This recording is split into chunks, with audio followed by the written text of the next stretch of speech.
Good morning everyone. आज हमें इस लेक्चर में मध्य प्रदेश के अभयारण्यों का अध्ययन करना है। इसके पहले हमने मध्य प्रदेश के राष्ट्रीय उद्यानों का अध्ययन खत्म किया था, उसी के आगे का पोर्शन हम आज कवर करेंगे। वन्य जीव अभयारण्य अर्थात वाइल्ड लाइफ सेंचुरीज क्या होती हैं? वन्य जीव अभयारण्य का गठन किसी एक प्रजाति अथवा कुछ विशिष्ट प्रजातियों के संरक्षण के लिए किया जाता है। किसकी प्रजाति? पौधों की भी हो सकती हैं और वन्य जीवों की भी हो सकती हैं। तो पौधे और वन्य जीव किसी की भी प्रजाति के संरक्षण के लिए इस प्रकार से अभयारण्यों की स्थापना की जाती है। अर्थात ये संरक्षित क्षेत्र विशिष्ट प्रजाति आधारित होते हैं। विशिष्ट प्रजाति आधारित होते इसका तात्पर्य यह है कि एक विशेष प्रजाति का यहाँ पर संरक्षण किया जाता है, इसीलिए एक विशिष्ट प्रजाति आधारित होते हैं। प्रदेश का प्रथम अभयारण्य कान्हा किसली। कान्हा किसली के बारे में अपन पहले भी पढ़ चुके हैं। कान्हा किसली क्या था? प्रदेश का पहला अभयारण्य था, पहला राष्ट्रीय उद्यान भी था।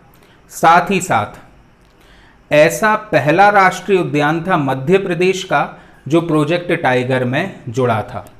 तो 1933 में कान्हा किसली मध्य प्रदेश का पहले अभयारण्य के रूप में स्थापित किया गया था।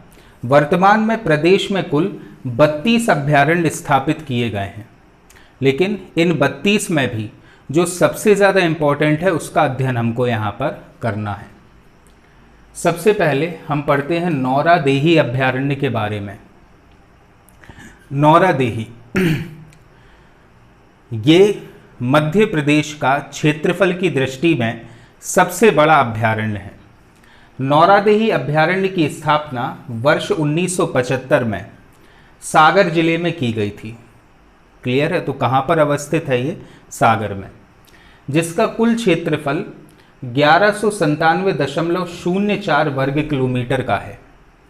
क्षेत्रफल की दृष्टि से तो ये हमारे यहाँ का सबसे बड़ा राष्ट्रीय उद्यान अर्थात कान्हा किसली से भी बड़ा है, क्योंकि अब क्षेत्रफल देखो कितना है, 1197.04 वर्ग किलोमीटर का क्षेत्रफल है किसका? नौरादेही का।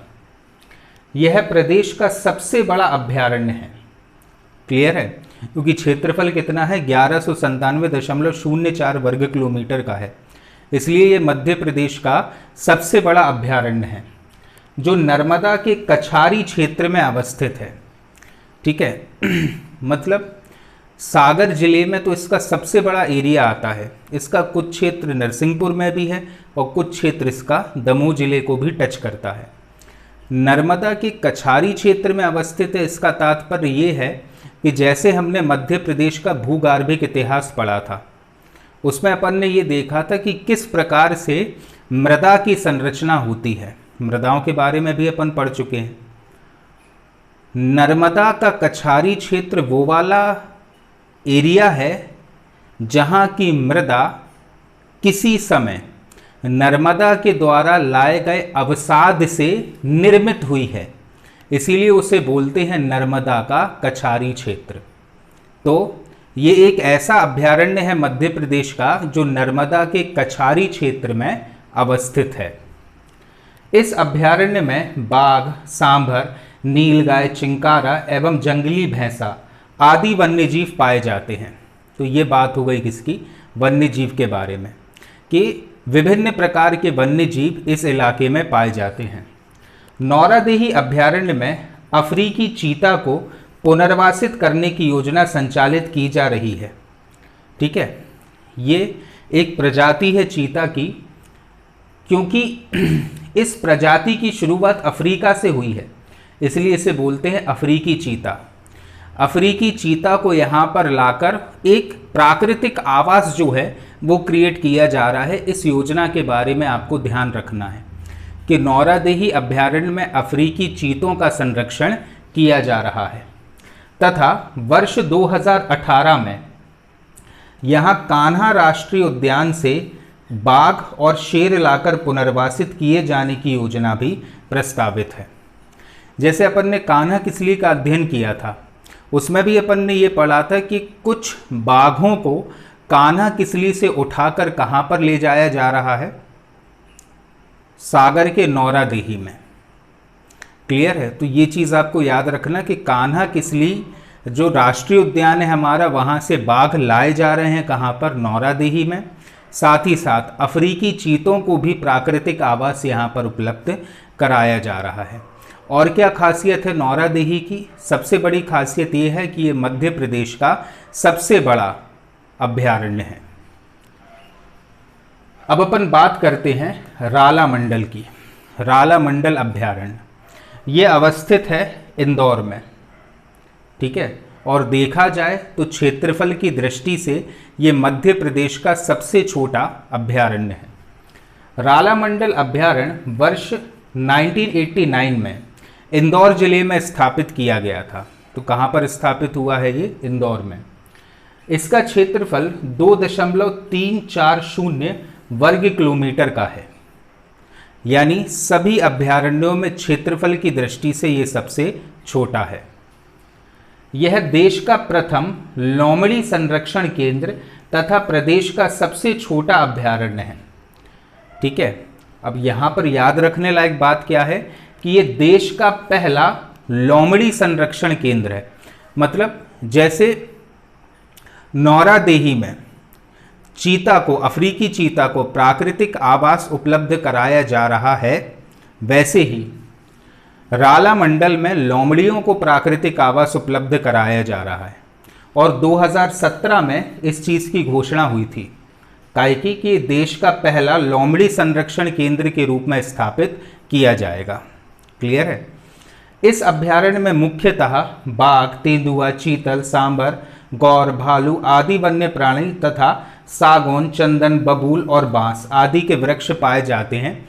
इसका हमें कोई कुछ भी लेना देना नहीं है, बस मेंस पॉइंट ऑफ व्यू से ये जानवर हमें लिखने पड़ेंगे।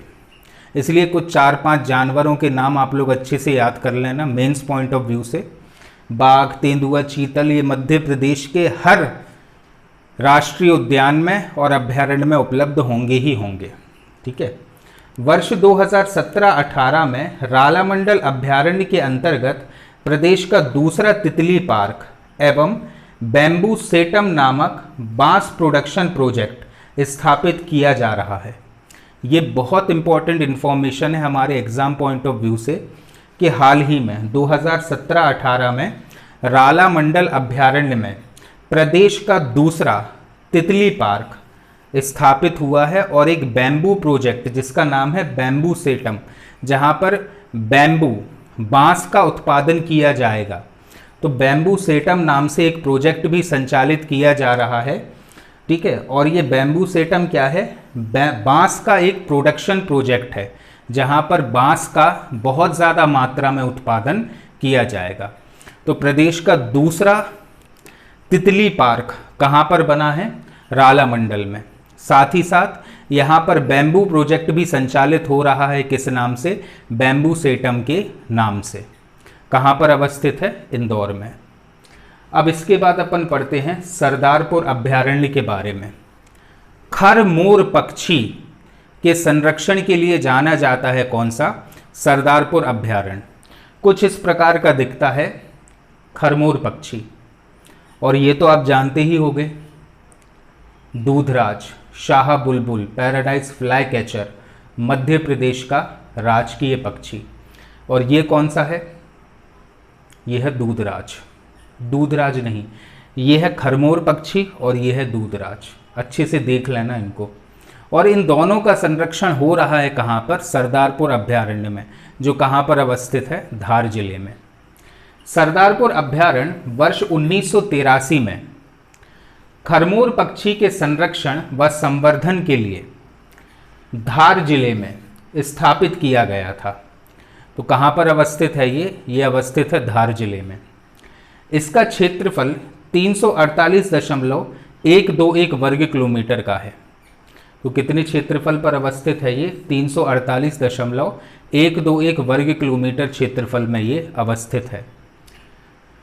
वर्ष 2005 में यहाँ पर दूधराज, सुल्तान बुलबुल, खड़तीतर को संरक्षित किया जा रहा है, ठीक है। तो विभिन्न प्रकार के जो पक्षी हैं उनको भी यहाँ पर संरक्षण मिल रहा है। लेकिन सबसे इंपॉर्टेंट है खरमोर पक्षी और दूधराज। ये दोनों पक्षियों को संरक्षण सरदारपुर अभयारण्य में दिया जा रहा है, जो कहाँ पर अवस्थित है, धार जिले में। इसके बाद सैलाना अभयारण्य। ठीक है, अब अपन चले जाएंगे कहाँ, रतलाम में। सैलाना अभयारण्य वर्ष 1983 में रतलाम जिले में स्थापित किया गया था। ठीक है, ये दिख रहा है, ये वही है खरमोर पक्षी जिसका संरक्षण सरदारपुर में हो रहा था। इसी का संरक्षण कहाँ पर हो रहा है, रतलाम में। ठीक है, इसका क्षेत्रफल 965 वर्ग किलोमीटर का है, तो बहुत बड़ा एरिया है किसका, सैलाना अभयारण्य का। यह अभयारण्य खरमोर एवं दूधराज, सुल्ताना बुलबुल, खड़तीतर, पैराडाइज फ्लाई कैचर के संरक्षण के लिए प्रसिद्ध है। तो सरदारपुर भी दो पक्षियों के लिए प्रसिद्ध था, एक तो था आपका खरमोर पक्षी और दूसरा था दूधराज। ठीक है, तो उन्हीं दोनों पक्षियों का संरक्षण सैलाना में हो रहा है, जो कहाँ पर अवस्थित है, रतलाम में। प्रसिद्ध पक्षी विशेषज्ञ सलीम अली ने इस अभयारण्य में पाई जाने वाली 89 पक्षियों की प्रजातियों पर आधारित पुस्तक का लेखन भी किया है। तो ये बहुत इंपॉर्टेंट फैक्ट है कि मध्य प्रदेश के किस अभयारण्य के पक्षियों का उल्लेख सलीम अली ने किया है। तो किसका किया है, सैलाना अभयारण्य में पक्षियों की 89 प्रजातियां जो पाई जा रही हैं उनका उल्लेख सलीम अली ने अपनी पुस्तक में किया है। यह अभयारण्य काठियावाड़ गिर के सूखे पर्णपाती जंगलों के इकोर्जियन के एक भाग के रूप में जाना जाता है। ठीक है, मतलब काठियावाड़ गुजरात का दक्षिणी इलाका वो कहलाता है काठियावाड़, जहाँ पर ये सूरत वगैरह के इलाके आते हैं, या वो वाला इलाका जहाँ पर नर्मदा और ताप्ती नदी समुद्र में मिलती हैं, वो इलाका कहलाता काठियावाड़। और वहीं पर है गिर राष्ट्रीय उद्यान। याद करो, अपन ने कूनो राष्ट्रीय उद्यान के बारे में पढ़ा था। ठीक है, तो काठियावाड़ और गिर वाला जो क्षेत्र है ना, काठियावाड़ गिर वाले क्षेत्र में जिस प्रकार के वन पाए जाते हैं उसी प्रकार के वन आपको यहाँ पर देखने को मिलेंगे। कहाँ पर, सैलाना वाले क्षेत्र में। इसीलिए सैलाना को काठियावाड़ गिर का इकोर्जियन क्षेत्र कहा जाता है। इकोर्जियन इसीलिए क्योंकि इकोलॉजी पॉइंट ऑफ व्यू से पौधों की जो प्रजाति काठियावाड़ गिर क्षेत्र में पाई जा रही हैं वही प्रजाति आपको सैलाना में भी देखने को मिलेगी।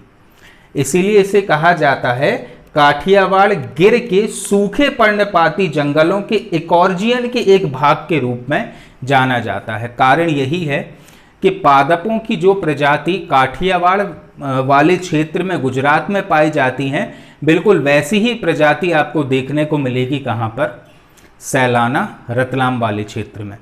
और किसके संरक्षण के लिए जाना जाता है, तो ये जाना जाता है खरमोर पक्षी और दूधराज के संरक्षण के लिए। क्लियर है। अब अपन आते हैं घाटी गांव अभयारण्य में, जो कहाँ पर अवस्थित है, ग्वालियर में। ठीक है, घाटी गांव अभयारण्य की स्थापना वर्ष 1981 में ग्वालियर जिले में की गई थी। ठीक है, तो कहाँ पर अवस्थित है ये, ग्वालियर में। इसका क्षेत्रफल 510.640 वर्ग किलोमीटर क्षेत्र में विस्तृत है। तो इतने विशाल क्षेत्रफल में अवस्थित है पूरा घाटी गांव। क्योंकि ग्वालियर क्षेत्र पर पहले राज किया था तोमर वंश ने, उसके बाद आ गए थे सिंधिया वंश, इसलिए तोमर और सिंधिया वंश के जो राजा महाराजा थे उनके शिकार की स्थली रहा है ये पूरा क्षेत्र। ठीक है, तो यह सिंधिया और तोमर राजवंश का शिकार का क्षेत्र रहा है। कौन सा, घाटी गांव अभयारण्य। अब ये जाना जाता है सोन चिड़िया के संरक्षण में, सोन चिड़िया के संरक्षण के लिए, और कुछ इस प्रकार की लगती है। कौन सी, सोन चिड़िया। ठीक है, इस अभयारण्य में शाह बुलबुल अर्थात सोन चिड़िया को संरक्षण प्रदान किया गया है। जैसा कि अभी अपन ने अभयारण्य की परिभाषा पढ़ी थी, उसमें अपन ने पढ़ा था कि एक विशेष प्रजाति आरक्षित क्षेत्र होते, मतलब विशेष प्रजातियों के लिए आरक्षित होते हैं ये क्षेत्र। जैसे सरदारपुर और सैलाना खरमोर पक्षी के लिए संरक्षित थे, वैसे ही घाटीगांव अभ्यारण्य सोन चिड़िया के लिए एक संरक्षित क्षेत्र है। यहाँ पर चिंकारा, सांभर एवं नीलगाय वन्य प्राणी तथा खैर, पलाश, धाबड़ा और धामन आदि वृक्ष की प्रजातियां भी पाई जाती हैं। ये मेंस पॉइंट ऑफ व्यू से इंपॉर्टेंट हो गया, लेकिन प्रीलिम्स पॉइंट ऑफ व्यू से सबसे पहले कौन से स्थान पर है? तो ये जो घाटीगांव अभ्यारण्य है ये अवस्थित है कहाँ पर? ग्वालियर में। ठीक है, साथ ही साथ सोन चिड़िया के संरक्षण के लिए जाना जाता है। क्लियर? अब अपन आ जाते हैं करैरा अभ्यारण्य पर। ठीक है, करैरा अभ्यारण्य घाटीगांव के जस्ट नीचे शिवपुरी में अवस्थित है और ये करैरा क्षेत्र भी इसी सोन चिड़िया के संरक्षण के लिए ही जाना जाता है। करैरा अभ्यारण्य की स्थापना वर्ष 1981 में शिवपुरी जिले में की गई थी। तो कौन सा जिला है? शिवपुरी जिला। क्षेत्रफल है 202.210 वर्ग किलोमीटर का। क्लियर है? इस अभ्यारण्य से महुअर और बघेदरी दो नदियां प्रवाहित होती हैं। ये व्यापम पॉइंट ऑफ व्यू से इंपॉर्टेंट हो गया कि वो कौन सा अभ्यारण्य है जो महुअर और बघेदरी दो नदियां जहां से प्रवाहित होती हैं। तो कौन सा है ये? करैरा अभ्यारण्य। ठीक है, इस अभ्यारण्य में प्रमुख रूप से सोन चिड़िया को संरक्षण दिया जाता है। ठीक है, इसके अतिरिक्त सांभर, चीतल, चिंकारा, भारतीय उल्लू, नीलगाय आदि वन्य प्राणी भी यहाँ पर पाए जाते हैं, लेकिन विशेष रूप से ये जाना जाता है सोन चिड़िया के संरक्षण के लिए ही। क्लियर है? चलिए अब अपन बात करते हैं चंबल अभ्यारण्य की। ठीक है, चंबल अभ्यारण्य घड़ियालों के संरक्षण के लिए प्रसिद्ध है। ठीक है, साथ ही साथ यहाँ पर आजकल डॉल्फिन्स का भी संरक्षण किया जाने लगा है। ठीक है, तो चंबल अभ्यारण्य की स्थापना वर्ष 1978-79 में की गई थी। क्लियर है? यह प्रदेश का सबसे बड़ा घड़ियाल अभ्यारण्य है। वैसे क्षेत्रफल के हिसाब से देखा जाए तो मध्य प्रदेश का सबसे बड़ा अभ्यारण्य कौन सा है? नौरादेही। लेकिन अगर बात करें कि मध्य प्रदेश का सबसे बड़ा घड़ियाल अभ्यारण्य कौन सा है, तो वो आ जाएगा हमारा चंबल अभ्यारण्य। अब ये अभ्यारण्य कहाँ कहाँ तक विस्तृत है? ये अभ्यारण्य मुरैना, भिंड, राजस्थान के धौलपुर, उत्तर प्रदेश के इटावा में विस्तृत है। मतलब मध्य प्रदेश के दो जिले आ जाएंगे, एक आ जाएगा मुरैना और एक आ जाएगा भिंड, और साथ ही साथ इसकी सीमा स्पर्श करती है राजस्थान के धौलपुर को और उत्तर प्रदेश के इटावा को भी। यानी ये जो चंबल अभ्यारण्य है ये उन्हीं 3 राज्यों में विस्तृत है जिन राज्यों से चंबल नदी होकर गुजरती है। राजस्थान के धौलपुर में, मध्य प्रदेश के जो 2 जिले मुरैना और भिंड, और तीसरा आ जाएगा यूपी का इटावा। तो ऐसे आप लोग याद रख सकते हो कि जिन 3 राज्यों से चंबल नदी होकर गुजरती है उन्हीं 3 राज्यों में विस्तृत है कौन सा? चंबल अभ्यारण्य। इसका क्षेत्रफल 435 वर्ग किलोमीटर है। इस अभ्यारण्य में प्रमुख रूप से डॉल्फिन का संरक्षण प्रदान किया गया है। ये बहुत इंपॉर्टेंट चीज़ है कि वैसे तो यहाँ पर घड़ियालों को संरक्षण दिया जा रहा था, लेकिन आजकल डॉल्फिन्स को भी यहाँ पर संरक्षण दिया जाने लगा है। यूपीएससी में आ चुका है ये क्वेश्चन। ठीक है, यहाँ पर घड़ियाल, मगरमच्छ, कछुआ, ऊदबिलाव आदि वन्य प्राणी पाए जाते हैं। मतलब विभिन्न प्रकार के वन्य प्राणी यहाँ पर पाए जा रहे हैं, लेकिन विशेष रूप से ये घड़ियाल के और डॉल्फिन्स के संरक्षण के लिए जाना जाता है। इस अभ्यारण्य में बबूल, खैर, बांस आदि के वृक्ष पाए जाते हैं। 2017 से कछुओं को भिंड के बटही घाट में संरक्षण दिया जाने लगा है। चंबल अभ्यारण्य का एक हिस्सा भिंड में भी आता है। तो भिंड में उस हिस्से को कहा जाता है बटही घाट। क्या बोलते हैं उस हिस्से को? बटही घाट कहा जाता। इस बटही घाट में कछुओं को संरक्षण आजकल दिया जाने लगा है। तो इस पॉइंट ऑफ व्यू से या इस लिहाज से ये बहुत इंपॉर्टेंट है। डॉल्फिन्स को संरक्षण मिल रहा है, घड़ियालों को संरक्षण मिल रहा है, और 2017 से इस अभ्यारण्य का वो हिस्सा जो भिंड क्षेत्र में आता है वहां पर कछुओं को भी संरक्षण दिया जाने लगा है। क्लियर।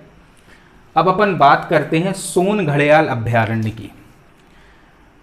जैसा कि एक घड़ियाल अभ्यारण्य के बारे में अपन ने अभी पढ़ा है, अब दूसरे अभ्यारण्य के बारे में अपन पढ़ने जा रहे हैं, सोन घड़ियाल अभ्यारण्य के।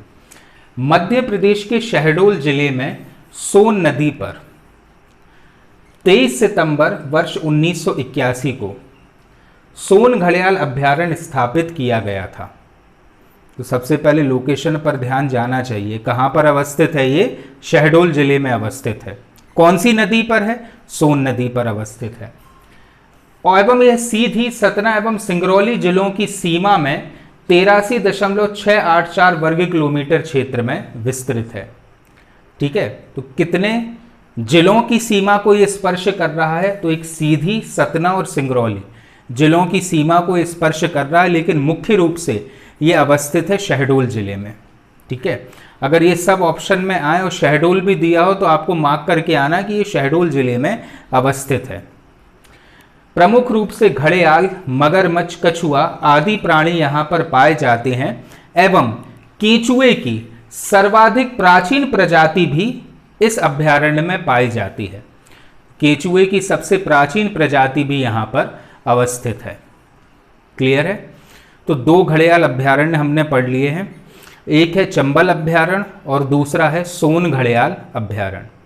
चंबल अभ्यारण्य कहाँ पर अवस्थित था? तो ये मुरैना, भिंड, राजस्थान का धौलपुर और उत्तर प्रदेश के इटावा जिले तक इस अभ्यारण्य का विस्तार था।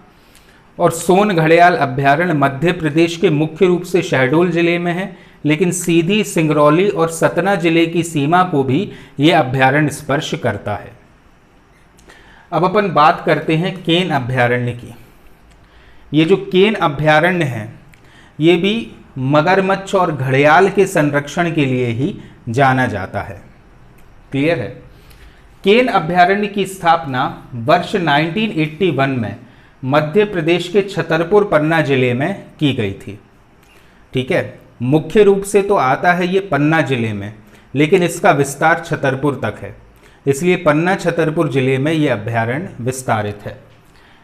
ये अभ्यारण्य कुल 45.201 वर्ग किलोमीटर क्षेत्र में विस्तृत है एवं यहाँ पर घड़ियाल एवं मगरमच्छ को संरक्षण प्रदान किया जाता है।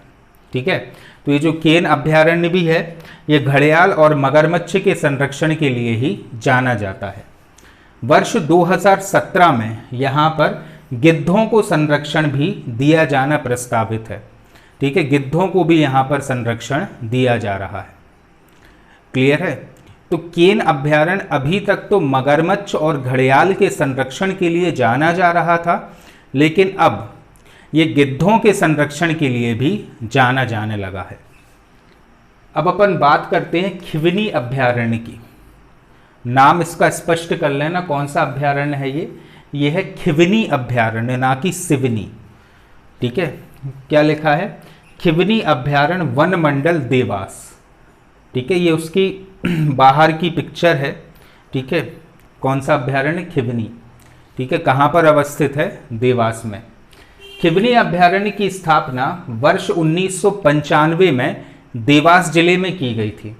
यह अभ्यारण्य 143.778 वर्ग किलोमीटर क्षेत्र में विस्तृत है और तमाम प्रकार के वन्य जीव यहाँ पर पाए जाते हैं, जैसे तेंदुआ, चीतल, सांभर, नीलगाय एवं हिरण आदि वन्य जीव यहाँ पर पाए जाते हैं एवं विभिन्न प्रकार की पौधों की प्रजातियाँ यहाँ पर पाई जाती हैं, जैसे सागुन, धावड़ा, खैर, शीशम। इसके अतिरिक्त बांस का भी संरक्षण यहाँ पर हो रहा है। लेकिन बांस प्रोजेक्ट कहाँ चल रहा है? तो बांस प्रोजेक्ट चल रहा है इंदौर के राला मंडल में। इस अभ्यारण्य से बालगंगा नदी का उद्गम होता है। अब ये हमारे लिए इम्पोर्टेंट हो गया कि ये एक ऐसा अभ्यारण्य है जहाँ से एक क्षेत्रीय छोटी सी नदी है बालगंगा नदी। बालगंगा नदी का उद्गम यहाँ से हो रहा है, जिस पर शंकर खो जामनेर जलप्रपात अवस्थित है। तो इस बालगंगा नदी पर ही अवस्थित है कौन सा? शंकर खो जामनेर जलप्रपात। कहाँ पर? खिवनी अभ्यारण्य, देवास में। क्लियर है? तो ये व्यापम पॉइंट ऑफ व्यू से बहुत इंपॉर्टेंट हो गया, मेंस पॉइंट ऑफ व्यू से इंपॉर्टेंट हो गया, पीएससी में आ भी सकता है और नहीं भी आ सकता। आपको तो ओवरऑल सब कुछ याद करना होगा। अब अपन बात करते हैं नरसिंहगढ़ अभ्यारण्य की। ठीक है, ये जो नरसिंहगढ़ अभ्यारण्य है, यहां पर एक विशेष झील पाई जाती है जिसे कहा जाता है चिड़ी खो झील। ध्यान से देखो अगर आप लोग, तो इस झील का जो डिजाइन है वो एक चिड़िया के समान है। देख रहे हो, चिड़िया के जैसा डिजाइन है, जैसे चिड़िया बैठी हो। इसीलिए इस अभ्यारण्य की जो झील है उसको कहा जाने लगा चिड़ी खो झील। क्या बोलते? चिड़ी खो झील।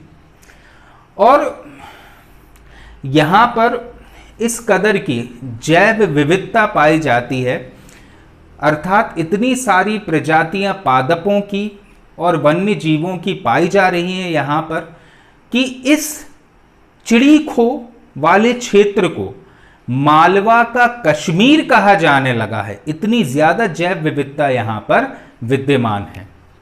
नरसिंहगढ़ अभ्यारण्य की स्थापना वर्ष 1974 में राजगढ़ जिले में की गई थी। ठीक है, तो ये याद रखना, नरसिंहगढ़ तो एक तहसील है कहां की? राजगढ़ की। तो जिला कौन सा आ जाएगा? राजगढ़। कहां पर की गई है? राजगढ़ जिले में की गई है, जिसका क्षेत्रफल 57.190 वर्ग किलोमीटर का है। यह अभ्यारण्य नरसिंहगढ़ व राजगढ़ स्टेट के राजाओं के शिकार के लिए आरक्षित था। जैसे याद करो, अपन ने अभी घाटी गांव के बारे में पढ़ा, जो कहां पर अवस्थित था? ग्वालियर में। तो ग्वालियर में जिन महाराजाओं ने शासन किया है वे यहां पर शिकार खेलते होंगे। नरसिंहगढ़ भी अपने आप में एक बहुत ही बड़ी रियासत थी। हम मध्य प्रदेश के इतिहास में पढ़ेंगे इसके बारे में। तो नरसिंहगढ़ रियासत के जो राजा महाराजा थे उनके शिकार की स्थली ये नरसिंहगढ़ अभ्यारण्य रहा है। तमाम प्रकार के वन्य जीव यहाँ पर पाए जाते हैं, जैसे बुलबुल, तेंदुआ, सांभर, चीतल, जंगली सुअर, मोर, मगरमच्छ आदि, एवं तमाम प्रकार के पेड़ यहाँ पर पाए जाते हैं, जैसे सागौन, धावड़ा, खैर, अर्जुन आदि के वृक्ष यहाँ पर पाए जाते हैं। विशेष बात क्या है इस अभ्यारण्य की? तो ध्यान से समझना। नरसिंहपुर अभ्यारण्य से सोनार और पार्वती नदियां प्रवाहित होती हैं। ये जो सोनार और पार्वती नदियां हैं वो प्रवाहित हो रही हैं नरसिंहगढ़ अभ्यारण्य से। इस अभ्यारण्य में चिड़ी खो झील अवस्थित है। ठीक है, ये जो चिड़ी खो झील है ना, चिड़िया जैसे आकार की, इसलिए इसका नाम पड़ गया चिड़ी खो झील।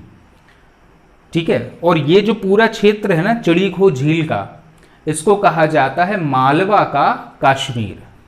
क्लियर है? अब अपन पढ़ते हैं गौ अभ्यारण्य के बारे में। आगर मालवा की एक तहसील है सुसनेर, और यहाँ पर कहना चाहिए भारत का ही नहीं पूरे विश्व का अपने आप में एक अलौकिक अभ्यारण्य है जो सिर्फ गाय के लिए ही आरक्षित है। उसी का नाम है सुसनेर अभ्यारण्य या गौ अभ्यारण्य। आगर मालवा के सुसनेर में देश तथा प्रदेश का पहला गौ अभ्यारण्य स्थापित किया गया है। इसकी स्थापना 24 दिसंबर वर्ष 2012 को की गई थी, जिसका कुल क्षेत्रफल 472.63 वर्ग किलोमीटर का है। क्लियर है? ये चीज कहां पर है? ये आगर मालवा के सुसनेर में। ठीक है, अब अपन बात करते हैं गांधी सागर अभ्यारण्य की। ठीक है, गांधी सागर डैम के बारे में अपन ने पढ़ा था जब अपन ने अध्ययन किया था चंबल नदी का। उसी के आसपास का जो पूरा क्षेत्र है वहां पर अभ्यारण्य की स्थापना कर दी गई है। गांधी सागर अभ्यारण्य की स्थापना वर्ष 1974 में नीमच और मंदसौर जिले में की गई थी। तो कहां पर अवस्थित है ये अभ्यारण्य? नीमच और मंदसौर वाले क्षेत्र में ये अभ्यारण्य अवस्थित है।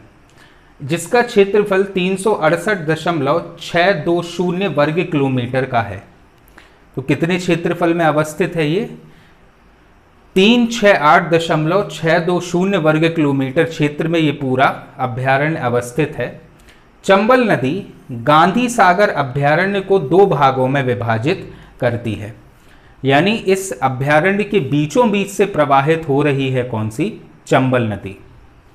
यहाँ पर तेंदुआ, चीतल, चिंकारा, जल पक्षी, नीलगाय एवं गिद्ध को संरक्षण प्रदान किया जा रहा है। तो तमाम प्रकार के वन्य जीव को यहाँ पर संरक्षण भी दिया जा रहा है। अब अपन बात करते हैं कालीभीत अभ्यारण्य के बारे में। ठीक है, विशेष प्रकार से भालुओं के लिए यह अभ्यारण्य संरक्षित है। यह बैतूल जिले में अवस्थित है। कहां पर अवस्थित है कालीभीत अभ्यारण्य? बैतूल जिले में। कालीभीत अभ्यारण्य को महाराष्ट्र के मेघराज अभ्यारण्य से जोड़कर बाघ गलियारा बनाने की योजना प्रस्तावित है, क्योंकि बैतूल की ही जस्ट दक्षिण में लग जाता है महाराष्ट्र। ठीक है, और महाराष्ट्र में ही अवस्थित है कौन सा? मेघराज अभ्यारण्य। तो इस कालीभीत अभ्यारण्य को जोड़ दिया जाएगा महाराष्ट्र के मेघराज अभ्यारण्य से, और बाघों को घूमने फिरने के लिए एक बड़ा क्षेत्रफल मिल जाएगा। इसलिए एक टाइगर कॉरिडोर बनाया जा रहा है किसके बीच में? बैतूल जिले के कालीभीत अभ्यारण्य और महाराष्ट्र के मेघराज अभ्यारण्य में। इस अभ्यारण्य में काले भालू एवं चीते को संरक्षण प्रदान किया गया है। तो काले भालू और चीते को यहाँ पर संरक्षण दिया जा रहा है। क्लियर? चलिए अब अपन बात करते हैं दुर्गावती अभ्यारण्य की। ठीक है, जैसे दुर्गावती का नाम सामने आया तो सीधा दिमाग में जबलपुर क्षेत्र आता है, लेकिन जबलपुर में नहीं, ये दमोह क्षेत्र में अवस्थित है। दुर्गावती अभ्यारण्य की स्थापना वर्ष 1997 में दमोह जिले में की गई थी। तो याद रखना दुर्गावती अभ्यारण्य कहाँ पर है? दमोह जिले में, जो 23.973 वर्ग किलोमीटर क्षेत्रफल में अवस्थित है। यहाँ पर सांभर, नीलगाय, भालू, प्रमुख वन्यजीव एवं धावड़ा, साज, बीज, सागौन, पलाश आदि के वृक्ष यहाँ पर पाए जाते हैं। क्लियर है ये चीज़ आपको? चलिए अब अपन बात करते हैं सिंधौरी अभ्यारण्य की। ठीक है, सिंधौरी अभ्यारण्य के बारे में बहुत ही रोचक बात है कि इसकी स्थापना वर्ष 1976 में रायसेन जिले के अब्दुल्लागंज में की गई थी। तो सबसे पहले सिंधौरी अभ्यारण्य है कहाँ पर? रायसेन जिले में अवस्थित है, जिसका क्षेत्रफल 287.915 वर्ग किलोमीटर का है। यहाँ पर पाए जाने वाले प्रमुख वन्य प्राणियों में बाघ, तेंदुआ, सांभर, चीतल, नीलगाय सम्मिलित हैं, और सागौन के बड़े बड़े वृक्ष इस क्षेत्र में पाए जाते हैं। इस अभ्यारण्य में बारना बांध अवस्थित है। ये बहुत इंपॉर्टेंट है बारना बांध के बारे में, कि बारना बांध जिस क्षेत्र में अवस्थित है वो क्षेत्र है सिंधौरी अभ्यारण्य का। यह अभ्यारण्य प्रागैतिहासिक महत्व के लिए भी प्रसिद्ध है। जैसा कि मैंने अभी बोला कि बहुत ही रोचक तथ्य संबंधित हैं इस सिंधौरी अभ्यारण्य से, क्योंकि प्रागैतिहासिक काल अर्थात वो काल जब इतिहास का लेखन प्रारंभ नहीं हुआ था, उस समय जो मानव रहते थे वो इस क्षेत्र में निवास कर रहे थे। कहाँ पर? सिंधौरी अभ्यारण्य वाले क्षेत्र में। यहाँ पर मृगेंद्रनाथ की गुफा, ये वाली बहुत फेमस गुफा है, पिकनिक स्पॉट भी है। कौन सा? मृगेंद्रनाथ की गुफा, जामवती गुफा, चौकीगढ़ किला आदि प्रमुख दर्शनीय स्थल हैं। कहाँ पर? इस सिंधौरी अभ्यारण्य में। कहाँ पर अवस्थित है? रायसेन जिले के अब्दुल्लागंज में। इसके बाद अपन बात करें पचमढ़ी अभ्यारण्य की। ठीक है, तो यह अभ्यारण्य वर्ष 1977 में मध्य प्रदेश के होशंगाबाद जिले में स्थापित किया गया था, जो 491.63 वर्ग किलोमीटर क्षेत्र में विस्तृत है। तो कहाँ पर स्थापित है ये स्थापित है होशंगाबाद जिले में। ठीक है, केंद्र सरकार द्वारा वर्ष 1999 में तथा यूनेस्को द्वारा वर्ष 2009 में इसे मध्य प्रदेश का प्रथम जैव आरक्षित क्षेत्र घोषित किया गया था। ये चीज़ भी बहुत इम्पॉर्टेंट है कि पचमढ़ी जो क्षेत्र है ये मध्य प्रदेश का पहला जैव आरक्षित क्षेत्र के रूप में स्थापित है। और इस अभ्यारण्य में सर्वाधिक कृष्ण मृग पाए जाते हैं, मतलब अभ्यारण्य के तौर पर काले हिरण के लिए ये पूरा क्षेत्र जाना जाता है। इसके अतिरिक्त यहाँ पर बाघ, तेंदुआ, चीतल, सांबर आदि वन्य जीव पाए जाते हैं। आपको तो सिर्फ इतना याद रखना है पचमढ़ी अभ्यारण्य के बारे में कि सबसे पहले कहाँ पर अवस्थित है, होशंगाबाद जिले में, ठीक है, और मध्य प्रदेश का पहला जैव आरक्षित क्षेत्र के रूप में भी इसे स्थापित किया गया है। अब अपन बात करते हैं बारी अभ्यारण्य के बारे में, बारी या बोरी, ठीक है। पचमढ़ी अभ्यारण्य भी होशंगाबाद में और बोरी अभ्यारण्य भी कहाँ पर है, होशंगाबाद जिले में अवस्थित है। बोरी अभ्यारण्य की स्थापना वर्ष 1865 में, बहुत पुराना है, होशंगाबाद जिले में की गई थी, जिसका क्षेत्रफल लगभग 485.715 वर्ग किलोमीटर का है। इस अभ्यारण्य में स्थित वन क्षेत्र को भारत के सबसे पुराने जंगल के रूप में जाना जाता है। मतलब ये जो बोरी अभ्यारण्य का जो वन क्षेत्र है ये भारत का सबसे प्राचीन जंगल के रूप में जाना जाता है। ये फैक्ट भी बहुत इंपॉर्टेंट है हमारे एग्जाम पॉइंट ऑफ व्यू से। तमाम प्रकार के वन्य जीव यहाँ पर पाए जाते हैं, जैसे बाघ, तेंदुआ, सांभर, चीतल, हिरण, जंगली सुअर आदि वन्य प्राणी यहाँ पर पाए जाते हैं। और साल, सागौन, तेंदुपत्ता, बांस इत्यादि के वृक्ष यहाँ पर पाए जाते हैं। इस अभ्यारण्य में सबसे मोटे तने वाले सागौन एवं साल वृक्ष तथा सबसे अच्छी प्रजाति वाले डेंड्रोकैलमस्ट्रिक्स पाए जाते हैं। एक विशेष प्रजाति है, इस प्रकार के वृक्ष इस अभ्यारण्य में पाए जाते हैं, डेंड्रोकॉलिस्ट्रिक्स कहा जाता है उन्हें, ठीक है। और विशेषता क्या है बोरी अभ्यारण्य की? इसकी सबसे अहम विशेषता ये है कि यहाँ पर जो वन पाए जा रही है, जो प्रजाति पाई जा रही है वनों की या पेड़ों की, उस आधार पर इसे भारत का सबसे प्राचीन जंगल कहा गया है। किसे? बोरी अभ्यारण्य। कहाँ पर अवस्थित है? होशंगाबाद क्षेत्र में। अब अपन बात करते हैं मोंगली पैंच अभ्यारण्य के बारे में।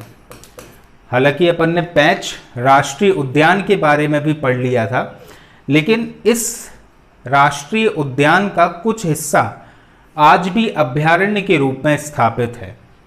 मोंगली पैंच अभ्यारण्य की स्थापना वर्ष 1983 में सिवनी छिंदवाड़ा जिले में की गई थी। तो जहां पर राष्ट्रीय उद्यान है उसी क्षेत्र में ये अभ्यारण्य भी है। कहां पर अवस्थित है ये? सिवनी छिंदवाड़ा वाले क्षेत्र में अवस्थित है, जिसका क्षेत्रफल 118.473 वर्ग किलोमीटर क्षेत्र में है। तमाम प्रकार के वन्य जीव यहाँ पर पाए जाते हैं, जैसे बाघ, तेंदुआ, चीतल, सांभर, नीलगाय, जंगली मुर्गी, जंगली सुअर आदि वन्य प्राणी यहाँ पर पाए जाते हैं। एवं साल, सागौन, जामुन, बांस, तेंदुपत्ता आदि के वृक्ष यहाँ पर पाए जाते हैं। लेकिन आपके ये हमारे अध्ययन का विषय नहीं है, इनमें अपना समय खराब मत करना कि ये जानवर हैं, बाघ, तेंदुआ, चीतल, ऐसे ऐसे करके याद करें। ऐसा कुछ भी नहीं करना है आपको। आपको तो सिर्फ मेन चीज़ कहाँ पर, सिवनी छिंदवाड़ा जिले में है, मेंस पॉइंट ऑफ व्यू से कितने वर्ग किलोमीटर में अवस्थित है, दैट्स इट। बाकी हमने पैंच राष्ट्रीय उद्यान में पढ़ ही लिया है कि रुडयार्ड किपलिंग की जो किताब थी द जंगल बुक, उसकी विषय वस्तु यह राष्ट्रीय उद्यान ही रहा है। अब अपन बात करते हैं फैन अभ्यारण्य की, ठीक है।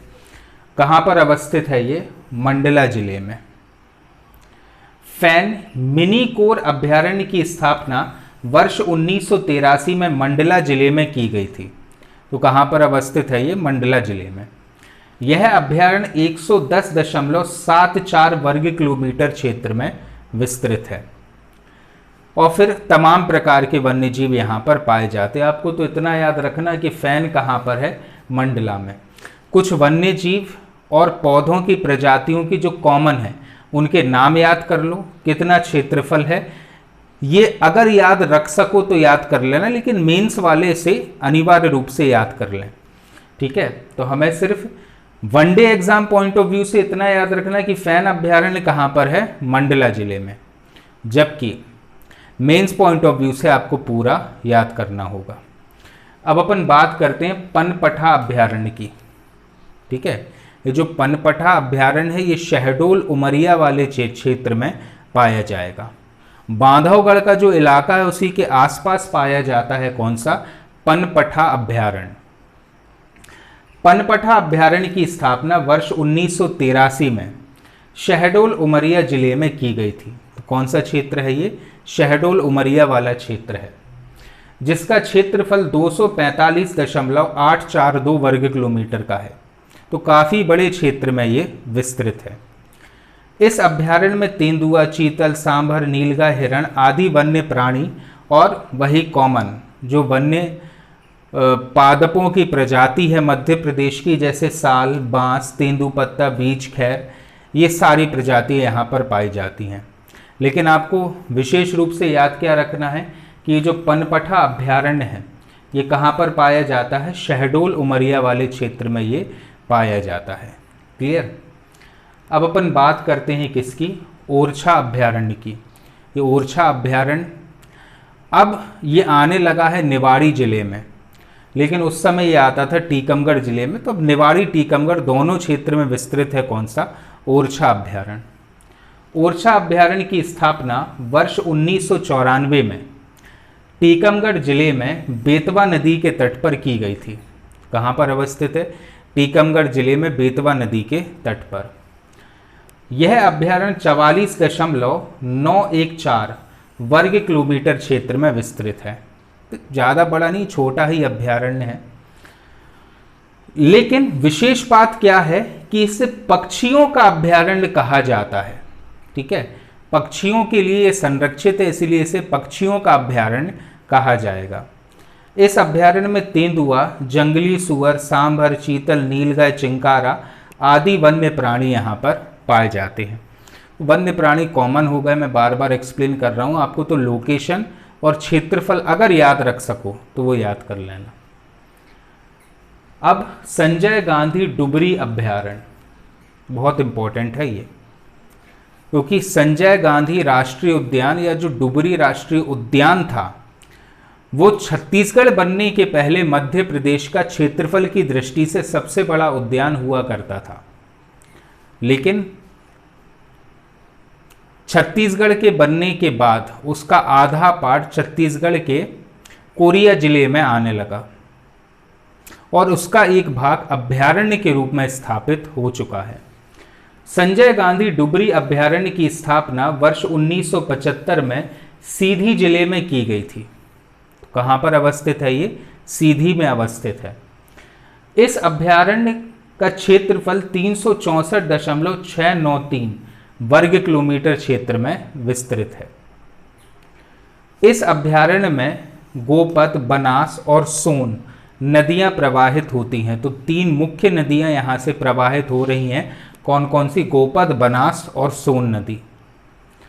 इस अभ्यारण्य में प्रमुख रूप से बाघ, चीतल, सांभर, तेंदुआ, नीलगाय, चिंकारा आदि प्राणी पाए जाते हैं। अब अपन बात करें किसकी, बगदरा अभ्यारण्य की, ठीक है। तो बगदरा अभ्यारण्य सीधी जिले में स्थापित है।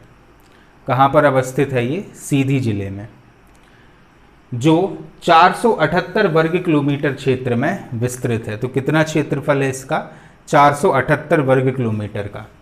यहाँ पर तेंदुआ, चीता, सांभर, चिंकारा, नीलगाय, वन्य प्राणी एवं विभिन्न प्रकार के वन्य, कहना चाहिए पादप या पेड़ पौधे पाए जाते हैं। आपको ऐसे छोटे अभ्यारण्यों में लोकेशन का याद रखना बहुत ज़रूरी है। सीधी जिले में आप देखो अगर ध्यान से, तो संजय गांधी राष्ट्रीय उद्यान भी है, संजय गांधी डुबरी अभ्यारण्य भी है और बगदरा अभ्यारण्य भी यहाँ पर अवस्थित है। ठीक है, तो ये चीज़ आप लोग दिमाग में बैठा लेना। नेक्स्ट हम बात करें गंगऊ अभ्यारण्य के बारे में। हमारा पन्ना क्षेत्र गंगऊ अभ्यारण्य के लिए ही जाना जाता है। यह पन्ना जिले में स्थित है, जो 78.536 वर्ग किलोमीटर क्षेत्र में विस्तृत है। इस अभ्यारण्य में बाघ, तेंदुआ, सांभर, चीतल, चिंकारा आदि वन्य प्राणी तथा सागौन के वन भी यहाँ पर पाए जाते हैं। ठीक है, इस अभ्यारण्य में जंगली भैंसों को संरक्षण प्रदान किया गया है। तो ये चीज़ें आपको अनिवार्य रूप से याद रखनी है किसके बारे में, गंगऊ अभ्यारण्य के बारे में। अब अपन बात करते हैं रातापानी के बारे में। जैसा कि मैंने पहले भी आपको बताया था कि रातापानी जो अभ्यारण्य है ये रायसेन जिले में स्थित है।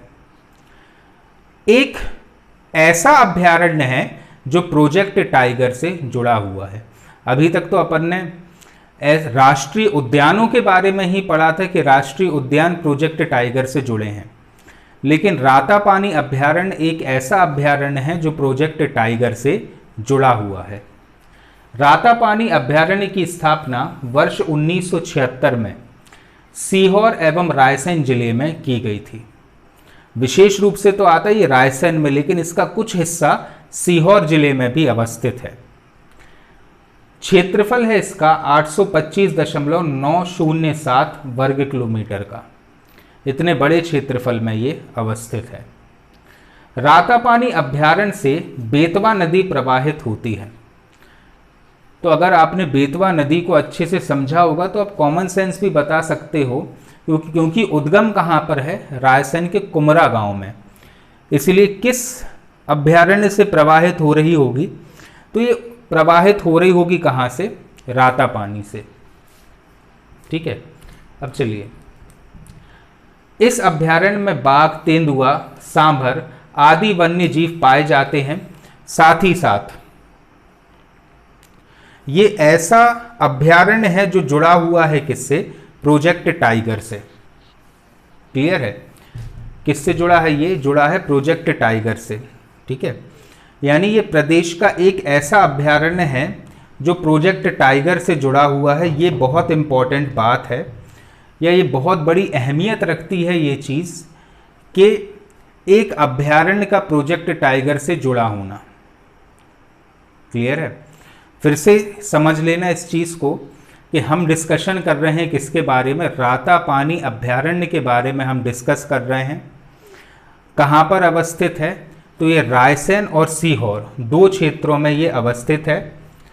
साथ ही साथ ये एक ऐसा अभ्यारण्य है जो प्रोजेक्ट टाइगर से जुड़ा हुआ है।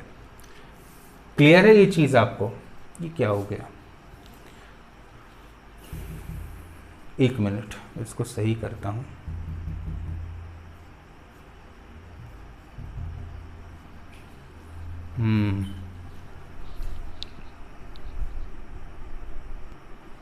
नेक्स्ट अब अपन बात करते हैं टाइगर सफारी के बारे में। ठीक है, ये भी बहुत इम्पॉर्टेंट है। अभ्यारण्य में तो नहीं है, लेकिन हाँ वन्य जीव से संबंधित चीज़ ही है। कौन सी, टाइगर सफारी। वर्ष 2016 में मध्य प्रदेश के सतना जिले में, याद रखना कौन सा जिला है, सतना जिला। मध्य प्रदेश के सतना जिले के मुकुंदपुर नामक स्थान पर महाराजा मार्तंड सिंह जूदेव व्हाइट टाइगर जू स्थापित किया गया है। कहाँ पर है ये स्थापित, सतना जिले के मुकुंदपुर नामक स्थान पर। क्या है इस सफारी का नाम, महाराजा मार्तंड सिंह जूदेव व्हाइट टाइगर जू के नाम से यह स्थापित किया गया है। और यह प्रदेश की पहली टाइगर सफारी है जहां पर विशेष रूप से सफ़ेद बाघों को संरक्षण प्रदान किया जा रहा है। इस टाइगर सफारी में सर्वप्रथम विंध्या नामक सफ़ेद बाघिन को वन विहार भोपाल से पुनर्वासित किया गया था। ठीक है, मतलब जो सबसे पहली बाघिन यहाँ पर लाई गई थी उसका नाम क्या था, विंध्या। वर्तमान में कानन पैडरी बिलासपुर से तथा मैत्री बाग जू भिलाई से सोनम एवं गोपी नामक सफ़ेद शेर पुनर्वासित किए गए हैं। ये थोड़ा सा ज्ञान हमारे लिए मेंस पॉइंट ऑफ व्यू से इम्पोर्टेंट हो गया, लेकिन आपको इतना याद रखना है कि जो टाइगर सफारी है ये कहाँ पर अवस्थित है। ये अवस्थित है सतना जिले के मुकुंदपुर नामक स्थान पर। क्लियर है? तो अब अपन ने राष्ट्रीय उद्यान भी कंप्लीट कर लिए और अभ्यारण्य भी कंप्लीट कर लिए मध्य प्रदेश के। अब नेक्स्ट हम मध्य प्रदेश के वनों के बारे में पढ़ेंगे। Thank you.